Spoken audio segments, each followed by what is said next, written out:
ठीक है, ये मैं दावा के साथ कह सकता हूँ। ठीक है। और आपको पत्रकार, आपका जो एडिटर है, मैं उनसे हाथ जोड़ के विनती कर रहा हूँ, जनता का जो मुद्दा है उसको डिबेट में लेके ये तो मैं भी आपसे कह रही थी, ये तो मैं भी आपसे कह रही थी कि पश्चिम बंगाल में जो असल मुद्दे होते हैं वो तो कहीं साइडलाइन हो जाते हैं और इस तरह की हिंसा, बवाल, आगजनी, ये सब खबरें बार बार सामने आती है और हमें मजबूरन कवर करना पड़ता है। बंसल दीदी, आज का जो सब्जेक्ट आपने चुना है, ये रास्ता से कचरा उठा के आपने लाया। पश्चिम बंगाल मौका किसने दिया? ये कचरे जैसी स्थिति बनाई किसने? ये सिचुएशन कचरे जैसी बनाई किसने? आपको लग रहा होगा, लेकिन वहां जो हिंदू परिवार है, जो डर में रहते हैं, जो दहशत में रहते हैं, उनके लिए ये बहुत कुछ है। आपको लग रहा होगा कि ये कचरा है। बाकी मुद्दे भी हम उठाते हैं। 25,000 जो टीचर्स की नियुक्ति रद्द हुई है ना, वो खबर भी हमने दिखाई थी। तो ऐसा नहीं है कि हम जरूरी खबरें छोड़ दे रहे हैं, लेकिन जब ये टकराव है, जब ये स्थिति है, तो सवाल उठ रहे हैं। एक काम मैं करती हूँ, तृणमूल कांग्रेस का भ्रष्टाचार सामने आ रहा है, उसको दिखाइए ना। ठीक है शर्मा जी, ठीक है शर्मा जी। एसके दत्ता जी हमारे साथ में हैं और चूंकि वो राजनीतिक विश्लेषक के तौर पर जुड़े हुए हैं, तो उनका पक्ष भी जानना जरूरी हो जाता है कि वो इस पूरी घटना को लेकर या फिर एक के बाद एक हो रही इन घटनाओं को लेकर क्या सोचते हैं, क्या समझते हैं। एसके दत्ता जी, आपसे मैं सवाल करूं उससे पहले मेरे जहन में भी कुछ बातें हैं। पश्चिम बंगाल में ममता बनर्जी का लगातार जीतना, इसका मतलब ये बिल्कुल नहीं है कि उन्हें सिर्फ और सिर्फ मुसलमान सपोर्ट कर रहे हैं, उन्हें हिंदुओं का भी बढ़ चढ़कर सपोर्ट है, इसीलिए वो बार बार सरकार में रिपीट होती है, लोगों का समर्थन साथ में है। फिर कौन वो लोग हैं जो बार बार ये भ्रम फैलाते हैं? क्योंकि खबर ऐसी भी, अगर वो इफ्तार पार्टी में जाती हैं तो वो दुर्गा पंडाल के लिए भी जाती हैं और दुर्गा पंडाल में शामिल भी होती हैं, वहां के लिए फंड्स भी देती हैं। तो फिर ये कौन है जो माहौल खराब करने की कोशिश कर रहा है? या फिर जैसा अभी हमारे टीएमसी के मेहमान भी कह रहे हैं या कांग्रेस के मेहमान कह रहे हैं कि सिचुएशन ये है नहीं, दिखाने की कोशिश है। अगर ये कोशिश है तो कौन कर रहा है? सबसे पहले सबको जय माँ दुर्गा, जय श्री राम। बात यहाँ पे ये आती है कि आखिर इस तरह की बातें लगातार क्यों? आप भी जानते हैं, मैं भी जानता हूँ कि एक हाथ से ताली बजता नहीं है। ताली बजाने के लिए दोनों हाथों की आवश्यकता होती है।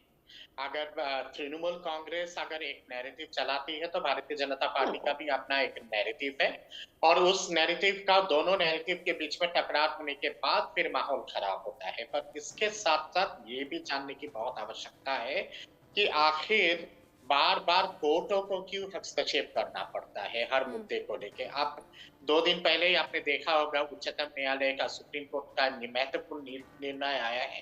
टीचर के जो दाखिला हुआ था और नॉन टीचिंग स्टाफ का जो दाखिला हुआ था, सुप्रीम कोर्ट ने बाकायदा रद्द कर दिया है। यानी कि कहीं ना कहीं पे चीजें गलत हुआ था, इसलिए तो रद्द हुआ है। कलकत्ता हाई कोर्ट को बार बार हर चीज पे हस्तक्षेप क्यों करना पड़ता है? दुर्गा पूजा की जब जुलूस निकलती है विजयदशमी की और वो मुहर्रम के साथ कोइंसाइड कर जाता है, तो प्रदेश की सरकार की जिम्मेदारी बनती है कि दोनों चीजों को संतुलित वे में दोनों ताजिया को भी निकालने दे और उसके साथ साथ विजयदशमी का माँ दुर्गा का झांकी भी निकालने दे। पर कोर्ट को इंटरवीन करना पड़ता है क्योंकि आप ताजिया के मुहूर्त के दौरान आप विजयदशमी की माँ दुर्गा की झांकी को आप रोक देते हैं। हाँ। जो कहीं ना कहीं पे धार्मिक वे में बहुत खतरनाक है और ये सही नहीं है। हजारों लोगों का, लाखों लोगों का आस्था का विषय है। तो एक बार नहीं 2 बार हुआ है। यानी आप कह रहे हैं कि पक्षपाती ममता सरकार यहाँ पर नजर आती है, ताजिए का जुलूस कहीं ना कहीं पे नजर आती है। बायस तरीका है यहाँ पर। आप सभी मेरे साथ में रहिएगा। देखिए, पश्चिम बंगाल में ऐसा बार बार होना, जब हिंदू मुस्लिम 2 गुटों में बटे हुए नजर आए या फिर आपस में टकराव इस तरीके से बार बार सामने आए, तो ममता बनर्जी से, ममता सरकार से ऐसे बहुत से सवाल हैं जो पूछे जा रहे हैं। और जैसे कि अभी डॉक्टर एसके दत्ता ने भी कहा कि बार बार इस तरह के छोटे इश्यूज के लिए आखिर क्यों कोर्ट का सहारा लेना पड़ता है और बार बार ममता सरकार को कोर्ट से झटका ही मिलता है। पश्चिम बंगाल में आखिर कौन है जो माहौल खराब करने की कोशिश कर रहा है? कौन है जो हिंदू और मुसलमान को आपस में लड़वाना चाहता है और इससे किसको हो सकता है फायदा? इन सभी पहलुओं पर हम बात कर ही रहे हैं। इसको लेकर मेरे साथ में जुड़ गए हैं दिलीप घोष जी, जो कि बीजेपी के नेता हैं, इस वक्त मेरे साथ में मौजूद हैं और पश्चिम बंगाल में जो हालात हैं उसको लेकर उनसे हम बात करेंगे। दिलीप घोष जी, बहुत स्वागत आपका।